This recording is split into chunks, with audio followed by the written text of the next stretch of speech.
means that over the last 3 months, the economy has created more than 500,000, more than 500,000 jobs a month. Over the course of my presidency, our recovery has now created 7.9 million jobs. More jobs created over the first 14 months of any presidency in any term ever. And that's striking. But what's even more striking is this. In March, the unemployment rate fell to 3.6%, down from 6.4% when I took office about 15 months ago. The fastest decline in unemployment to start a president's term ever recorded. In fact, there have been only 3 months in the last 50 years where the unemployment rate of America is lower than it is now. And what it means is clear, it's very clear. Americans are back to work. And that's good news for millions of families who have a little more breathing room and the dignity that comes from earning a paycheck, just the dignity of having a job. And more Americans get jobs as they do. It's going to help ease the supply pressures we've seen. And that's good news for fighting inflation. It's good news for our economy, and it means that our economy has gone from being on the mend to being on the move. You know, the American people, I think they're beginning to understand that this American Rescue Plan, and there's no reason why they should know the names of all these pieces of legislation that got passed, but the American Rescue Plan, with it we were able to get Americans vaccinated, schools opened, and businesses humming. A leading financial firm, Moody's, estimated that because of the rescue plan, 4 million more American jobs were created, and unemployment is 2% lower than it would have been had we failed to move that legislation. Thanks to our infrastructure law, we have more than 4,000 projects getting started this year, 4,000 in every single state in America, total of 4,000, and all 50 states rebuilding America. We're building a recovery worthy of American workers, strong and resilient. And it's going to be able to overcome the headwinds that it has of Delta, Omicron, and even more in Europe. Our policies are working, and we're getting results for the American people, which is what it's all about, to state the obvious. Record job creation, record unemployment declines, record wage gains. And by the way, jobs and unemployment are not just another statistic. They go directly to the core of what the economy represents, the ability for hardworking Americans to live with dignity, support their families, and build a better life for their children. People are making more money.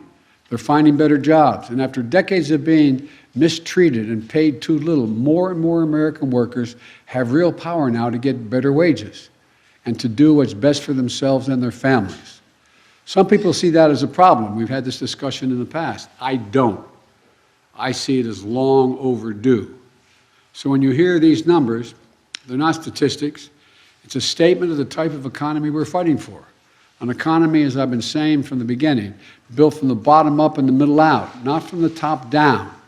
When we do it that way, everybody does well. Everybody wins. Even though we created a record number of jobs, I know, that this job is not finished. We need to do more to get prices under control. Putin's invasion of Ukraine has driven up gas prices and food prices all over the world. To help deal with that, yesterday I authorized the release of 1 million barrels per day for the next 6 months from our Strategic Petroleum Reserve. Acknowledge this by far is the largest release of our national reserves in our history. It is a wartime bridge, is the way I look at it, to increase our oil supply as we work with our U.S. oil producers to ramp up their production to get us through this period. I've coordinated this release with partners and allies around the world. This morning, over 30 countries from across the world convened in an extraordinary meeting and agreed to the release of tens of millions of additional barrels of oil onto the market. Hundreds of hours of meetings with key allies, keeping them together, is paying off. Nations are coming together to deny Putin the ability to weaponize his energy resources against American families, not only American families, but families in Europe and around the world. I've also made it a priority to get America's fiscal house in order. Under my predecessor, the federal budget deficit went up every single year, every year. As I committed when I was running this and I got here, we're going to turn that around.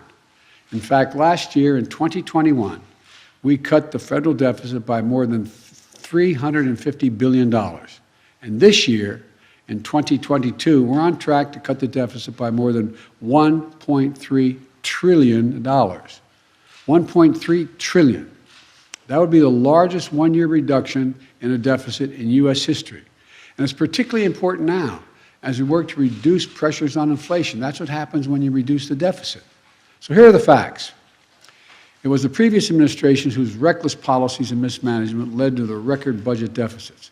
In my administration, that's getting the deficit under control. In fact, I just released my budget this week, and it shows going forward, we can cut the deficit by another $1 trillion over the next decade, while still making prudent investments in economic growth and climate and other equitable economic decisions. But to do that, we have to be willing to do something previous administrations and Republicans today refuse to do.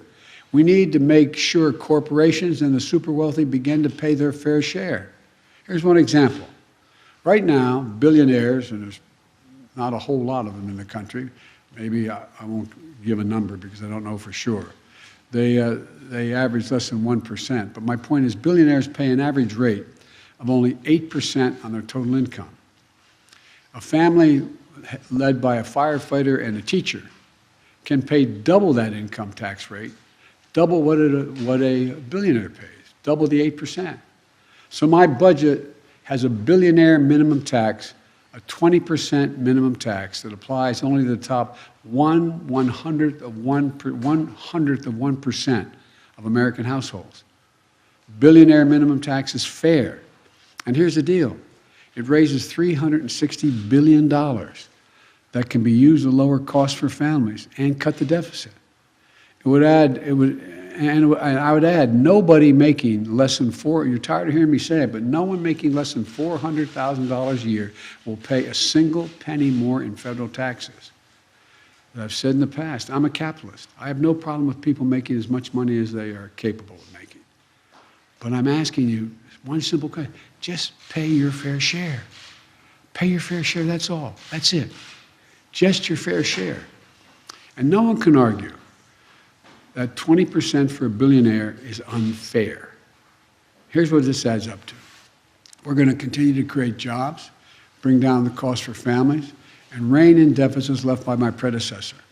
All important steps in to continue our historic progress to build a better America. I said from the outset, we're the only country in the world that comes out of crises stronger than we went into them. That's what we're doing here.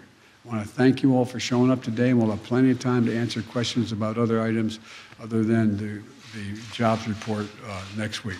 Thank you. Appreciate it.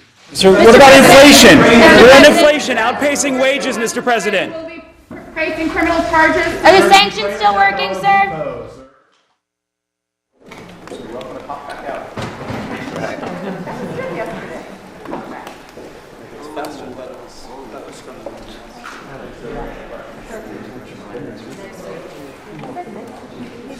Ready for the meeting.